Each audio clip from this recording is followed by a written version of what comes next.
Hello, lovely humans, and welcome back to my channel. A couple weeks ago, I asked y'all over on Instagram to send me some of your Pinterest finds, some of your Pinterest goals for your wedding day, to see if I could DIY any of your Pinterest finds. And I received so many cool ideas, like so many. And then a little thing happened, just, kind of minor, whatever, where a lot of stuff shut down. And I was still determined to make this video. Regardless of whether or not I could get more supplies, I was gonna make it. I was gonna do it. Because I ain't no quitter, and also I may have a slight craft hoarding problem. I have a lot of craft stuff at my house. So I went through all of the messages that I received and cherry-picked the ones that I felt like I could best recreate with the supplies that I had on hand. And are they the most successful DIYs I've ever done? Probably not. But I did them anyways. But regardless, they were a whole lot of fun to put together. So I ran around my house and I grabbed some things. I even went as far to steal something from my daughter's playhouse. So that is where we're at. But I was able to recreate 3 of the pins that I found. So without further ado, let's jump on into running around my house, desperately trying to find stuff to pull off this grand idea with only the supplies I have.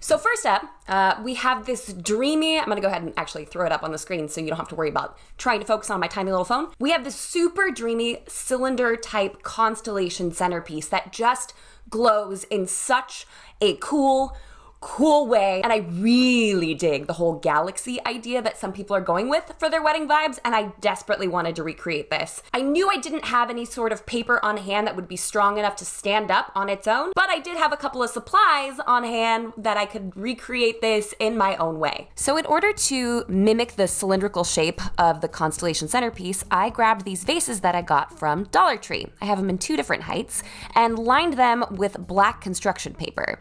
I do have a blue, but I didn't like it as much, so we opted for black instead. Grabbing my pencil, I measured the height on the inside of the paper, so I could use my paper trimmer, but of course you could use scissors to trim it to the proper height. Throwing the paper back into the cylinder, again, I then measure out how wide I need the paper to be, because I knew there would be excess, and we didn't want a ton of extra paper in there. Along the way, of course, I checked and double-checked to make sure that I didn't have any extra paper hanging out, because that would not be cute.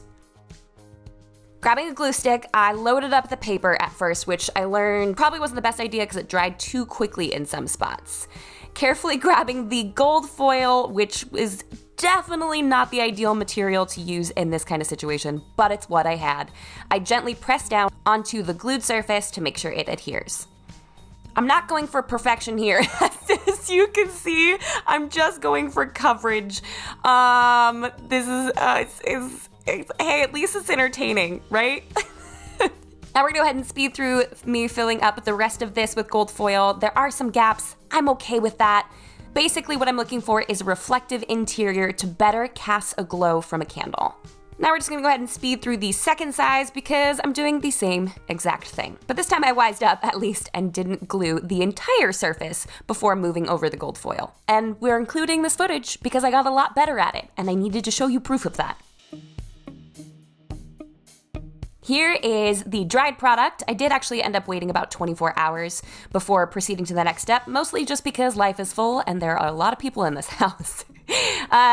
Before I go ahead and poke holes for my constellation, I'm gonna remove any bits of the gold foiling around the edge because we don't want that showing from the outside. Grabbing a regular old pen and using some constellation designs from Google as a point of reference, I start poking the designs into the paper with the gold foil facing downwards because I didn't want the poke marks to come outwards where people could see them. So you can kind of see what I'm going for here. There is a slightly larger hole, and for that I put the pin in and wiggled it around just a little bit to make a slightly larger hole. Now you don't have to use constellations as reference if you don't want to. I just like the idea because it made it so much easier for me and I didn't have to invent everything from scratch. It gave me some designs to work with and some concepts, so it wasn't all completely random, which admittedly would have been a little bit more stressful for me. But as you can see, I mean, it is really simple. After finishing all the designs I felt like I could fit, I went back through and poked extra holes at random just to fill out the entire design. And you can see right here why the gold foiling was a bad call, but we're working with what we've got, people. Now, of course, you cannot use a real candle on something like this. You have to use a battery operated one, but I happen to love these flickering ones because from the outside, they still look super real. And here's the finished product in broad daylight. Not my finest work, I know, but the glow is really pretty, and if you had the right supplies, this would be pretty epic. Did I take these into the bathroom and put them on my toilet so you could see what they look like in the dark? Yes, I did. I'm quite chuffed. I'm quite pleased with these. You know, if you don't look too close, they look pretty decent. I love the gold on the inside. They cast such a warm glow, and I think these would make for beautiful centerpieces on your galaxy-themed wedding day.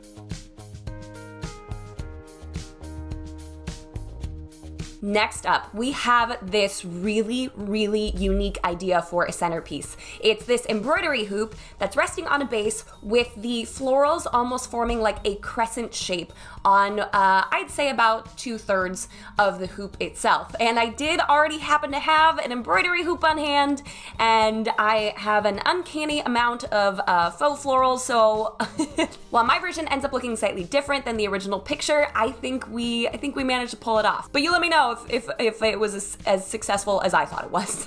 Starting off, I have a 2x2 and my embroidery hoop, and I'm just gonna figure out how to attach them. This 2x2 is far too long, and it's a piece of scrap wood, so I need to cut it down. Be sure to always wear your safety gear and use proper safety precautions when working with power tools. Please and thank you. After measuring it out, I figured that I wanted my base to be about 8 inches wide. Now, I would say that doing a 2x4 instead of a 2x2 would be much more of a wise decision. I did this for aesthetic reasons, and it was not a great call. Use a 2x4, not a 2x2. And then I gave it a quick sand just to get rid of some of the rough edges. Now, when it comes to attaching these pieces, I will say that you do not need to go this extreme. If you have E6000, you can totally use that. That's a really high intensity craft glue. But for me, I do have a drill and an impact, and I decided to attach them in that way. If you are gonna copy this, I do recommend pre-drilling holes. Because the embroidery hoop is so thin, if you go straight through with a screw, you run the risk of cracking it entirely. So pre-drilling is a definite must. In fact, as I was pre-drilling the hole, I started to hear some cracking. So just something to keep in mind if you're gonna replicate it this way. To attach all of my floral bits that I found around the house, I have this copper wire. I don't recommend using copper wire. I would try to find a green one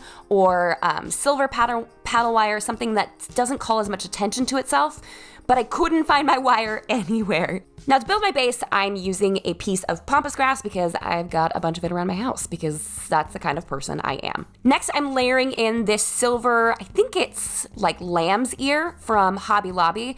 I really like this color palette. It's very muted, and it also happens to be what I had. Next, I knew I wanted to build out the top, but having 2 branches here seemed to be a bit too much. So I grabbed my pliers and snipped it into 2.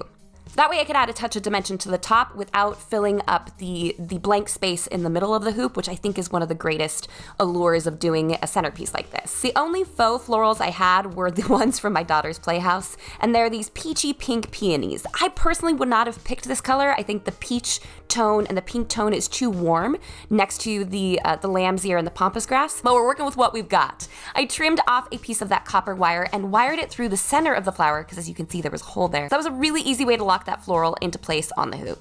When it comes to DIYs like this, take your time. Feel free to be creative. Sometimes it means holding flowers up and kind of looking around to see what works and what doesn't work. And when you're working with wires like this instead of glue, it gives you the opportunity to go back through and adjust as needed. If I didn't promise my daughters that I was going to give back these flowers after this was done, I would have cut off those bright green leaves towards the base of those flowers, because to me, personally, they're pretty distracting. Which is why I went back through with some more silver leaves from another branch that I had and placed them around to do my best to cover up both the wiring and the bright green at the base of the flowers.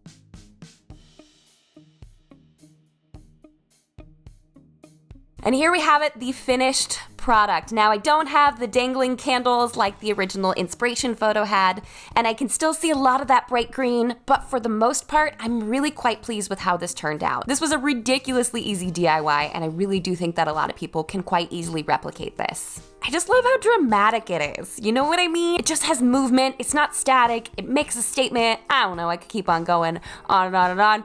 It's cute. It's cute. And now I don't know if I want to return those flowers. And for my last trick, this pin was sent to me. It's a frame that's used as a photo booth prop that mimics the style and or shape of a Polaroid or Instax film. As luck would have it, I happen to have several foam core boards on hand, and this was arguably the easiest one out of all of them. Like, seriously, anybody can do this. It was that easy, and I'm personally thrilled with the results. So this poster board is massive. It's 40 inches by 32 inches, like really and truly quite large. The biggest thing I wanted to do was make sure the sides were the correct width and the base was the correct width. So I went with 2 inches on the top and on the sides and 8 inches wide on the bottom. Using my cutting mat as a straight edge, I drew a line for my cuts later, and just repeated the process all over the entire board. When measuring something large like this, I do recommend using your measuring tape or ruler at multiple points so you can connect them and keep the line as straight as possible. And of course, always survey your product before you start making cuts, because once you start cutting, you can't get it back. So for this one, I'm using a rotary cutting tool, but you could of course use an X-Acto knife instead if that's what you have on hand. And if you don't have a cutting mat, you can use cardboard. Now I'm gonna kind of show you in real time how slow I was going with this. The biggest goal for me here was to maintain as straight a line as possible. And if I went too quickly, I was worried that it would get a little jagged. And to be honest, the first cuts were not as great, and I did get better as time went on. I did run into one issue, and that was because my rotary cutter couldn't get clean cuts on the corners. So I grabbed a paring knife. I'm not saying do this, but I'm saying just you might need another sharp object to clean up the corners. And then it pops right on out. Here it is! I couldn't even film like an overall view of what it looked like I did with the other DIYs, because it's just so massive. I personally like this size a lot better than some of the other pins that I've seen, simply because you could fit a lot more bodies behind this size frame. And I went for the horizontal instead of the vertical because I felt like you could probably get more people in there and you could get more writing on the base. Now, I, of course, opted to not put any sort of writing on the base for this one because selfishly, I want to be able to use this for myself. Like, I think it'd be super cute to use for the kids. You know, as my daughters finish out 4th grade and go into 5th grade this next year, I figured, you know, I'd like to leave it blank so we can use it for our family. But with how easy this is, you could seriously use it for your wedding, you can use it for an engagement party, you could use it for normal life stuff if that's your jam. I don't know, but I feel like it turned out pretty darn cool. I hope you enjoyed it. Are these some of the most successful DIYs I've done? No, probably not. And if I had the opportunity to get a few other things, I probably would have. I would say for the Constellation Centerpiece, I liked a majority of it. The hardest part was working with the gold foiling itself. And I probably would have opted for a reflective metallic paper instead, so I didn't have to apply the gold foiling, but of course I did the best with what I had on hand. For the embroidery hoop, obviously, as you saw, I used a 2x2. If I did this over again, I would use a 2x4, because as I was putting everything together, it was tilting back and forth this way, and a 2x4 would have had a bigger base to it, so I didn't have to worry about it falling either direction. Another thing to keep in mind with the embroidery hoop is that is quite tall. And anytime you have tall centerpieces, just keep in mind that people can't really see each other over them. So it's a great idea and it's a beautiful concept, but maybe get a smaller embroidery hoop than the one that I had. And then for the Polaroid film frame, I honestly don't know if I would have done anything any differently. It was quite easy, it was very straightforward, and I kind of feel guilty using that as a DIY when it was that simple. But I also wanted to show you guys that sometimes a DIY can be ridiculously easy, and no matter where you're at, you can pull it off. So that's all we have for this week's video, guys. Thank you so much for watching. I hope you guys are all staying safe and sane and healthy during this time. If you like this video and you want me to DIY some more of your Pinterest finds, let me know in the comments below. I like the added challenge of not being able to buy anything else. It certainly complicates things a little bit, but it does give me the excuse and reason to plow through some of the craft supplies that I have on hand, because there's too much. There's too much, and I'm glad to have a reason to be using them. So if you guys want to see another video like this, let me know in the comments below. If you haven't done so already, like this video because you like the video, and subscribe to this channel for more tips and tricks for the modern day bride. And until next week, bye guys!